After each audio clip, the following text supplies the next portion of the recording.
আমরা যে প্রাণীর স্বাস্থ্যের কথা বলি, এর সাথে কিন্তু মানুষের স্বাস্থ্যের অত্যন্ত গুরুত্বপূর্ণ সংযোগ রয়েছে।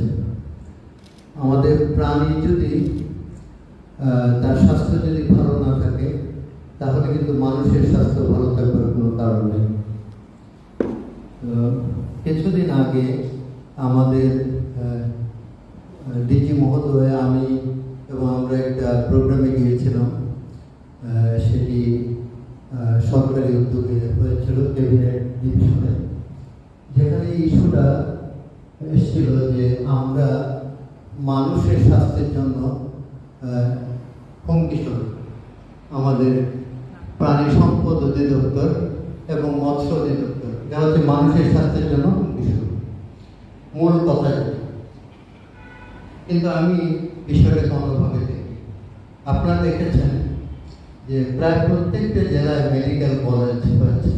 সিলেটে মেডিকেল কলেজ অনেক আগে থেকেই ছিল, কিন্তু অনেক নতুন জেলাগুলোতে মেডিকেল কলেজ হয়েছে। অসংখ্য হাসপাতাল রয়েছে মানুষের চিকিৎসার জন্য, সরকারি এবং বেসরকারি পর্যায়ে। গ্রামে গঞ্জে অনেক ক্লিনিক রয়েছে। সবচেয়ে ভয়ঙ্কর হচ্ছে এখন যে নতুন মেডিকেল কলেজগুলো হচ্ছে, বেশিরভাগ মেডিকেল কলেজে ভালো শিক্ষক নেই, এবং এরা যখন ডাক্তার হিসেবে বের হয়ে আসবে, তখন মানুষের চিকিৎসার পরিবর্তে মানুষের মৃত্যুর কারণ হতে পারে। এটা একটা ভয়ঙ্কর চিত্র। কিন্তু আমি যে কথাটা বলতে চাই সেটা হচ্ছে, মানুষের স্বাস্থ্যের জন্য আমরা যে এত ব্যবস্থা করছি, এর অর্থ কি? এর অর্থ হচ্ছে যে আমরা চাই মানুষ অসুস্থ হোক, এবং তার ট্রিটমেন্টের জন্য আমরা পর্যাপ্ত ব্যবস্থা রেখেছি। এবং শুধু দেশে না, বিদেশে যাদের সামর্থ্য আছে তারা বিদেশেও যাচ্ছে। এবং বিভিন্ন এলাকা অনুযায়ী আমি বিশেষ পরীক্ষায় যারা ডাক্তার হিসেবে ভাইভাতে গিয়েছে, তাদেরকে আমি যেহেতু ডাক্তার না, আমি তাদেরকে একটা প্রশ্ন করেছি যে কোন জেলায়, অর্থাৎ আমি ডাক্তার হিসেবে আমি যদি সিলেটের হই, তাহলে সিলেটে কি বিশেষ রোগ আছে যেটা অন্য জেলায় নাই? তো সিলেটের যারা স্টুডেন্ট, অর্থাৎ ডাক্তার যারা, তারা বলছে এখানে ওরাল ক্যান্সার অনেক বেশি, কারণ মানুষ প্রচুর পান, সুপারি এবং জর্দা খায়। সমস্যা নয়, বরং এটি মানব স্বাস্থ্য, প্রাণী স্বাস্থ্য, কৃষি উৎপাদন ও পরিবেশের টেকসই উন্নয়নের উপর একটি জটিল বৈশ্বিক হুমকি। অযথা অতিরিক্ত বা ভুলভাবে অ্যান্টিবায়োটিক ব্যবহারের ফলে জীবাণুগুলো ক্রমে প্রতিরোধক্ষম হয়ে উঠছে, যার পরিণতিতে সাধারণ সংক্রমণ ও ভবিষ্যতে মারাত্মক আকার ধারণ করতে পারে।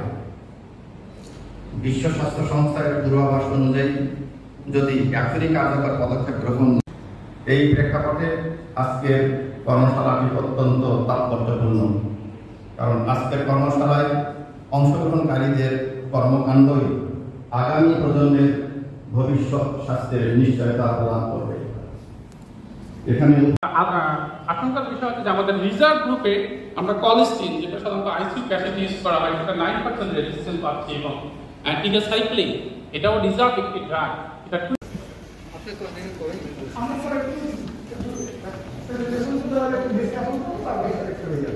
তো সাবজেক্ট আছেন, আমরা একটু একটা বিষয়ে আলোচনা করব। আমরা আসলে কেন আজকে আসছি, আমাদের সহযোগী রোগ কথায় হচ্ছে, অসুখ বিসুখ হচ্ছে, এই কারণে কিন্তু আমাদের ওষুধ পাওয়া হচ্ছে। আবার অনেকে বলছে যে না, কিছুই না, কিন্তু ওষুধ পাচ্ছে। কেন? বাজারে প্রথম দিন থেকে আমাদের একটা স্টাডি দেখছে, আমরা 33 দিনের মধ্যে 22 দিন, তাই স্যার শিডিউল করা আছে। তো এই জায়গাটা কিন্তু আমাদেরকে একটু চেঞ্জ, কেন চেঞ্জ করতে হবে? সাস্টেইনেবল ফরেন ফুড চেইন অধীনে আমরা আইডেন্টিফাই করি কোন প্রকার অ্যান্টিবায়োটিক ছাড়া কিভাবে ব্রয়লার মুরগি, লেয়ার মুরগি এবং সোনালী সহ সবগুলোর ফার্স্ট ক্লাস এবং বিক্রি পদ্ধতি অবলম্বন করা যায় ওইভাবে আমাদের প্রোগ্রাম চলতেছে। এই প্রায় 2 বছর যাবত আমরা ব্রয়লার আপনারা কোন এলাকায় চলছে? এটা ঢাকাতে উনি হচ্ছে হাতুড়ে ডাক্তার কিংবা কোয়া, এবং প্রথম যে ঘটনাটা ঘটায় এই লোকের মাধ্যমেই ঘটে। আমরা এখানে ঘটনার ক্ষেত্রে ভেটেরিনারি স্কুলের যদি সঠিকভাবে মেনে চলি তাহলে আমাদের আশা করি একটা ধাপ অনেক কমপ্লিট হয়ে যাবে। দ্বিতীয়ত আমরা যে বিষয়ে একমত হয়েছি সেটা হচ্ছে ইমিউনাইজেশন। এনশিওর প্রপার ইমিউনাইজেশন কিভাবে ইমিউনাইজেশন করে রাখতে পারি, রোগ হবে না, তাহলে তো আমার অ্যান্টিবায়োটিক ইউজের প্রশ্ন আসছে না। এতে করে এই দিক থেকে আমরা একটু রিলিফ পেতে পারি। আরেকটা আমরা বলছি maintain proper dose and duration of antibiotic. আমাদের ফিল্ডে সবচেয়ে যে বিষয়টা বেশি ঘটে সেটা ওভার ডোজ, আন্ডার ডোজ।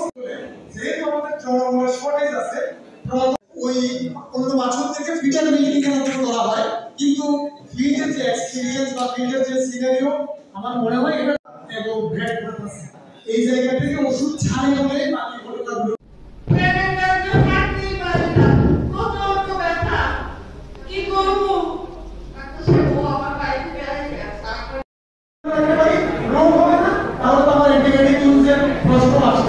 এতে করে এই দিক থেকে আমরা একটু রিলিফ পেতে পারি।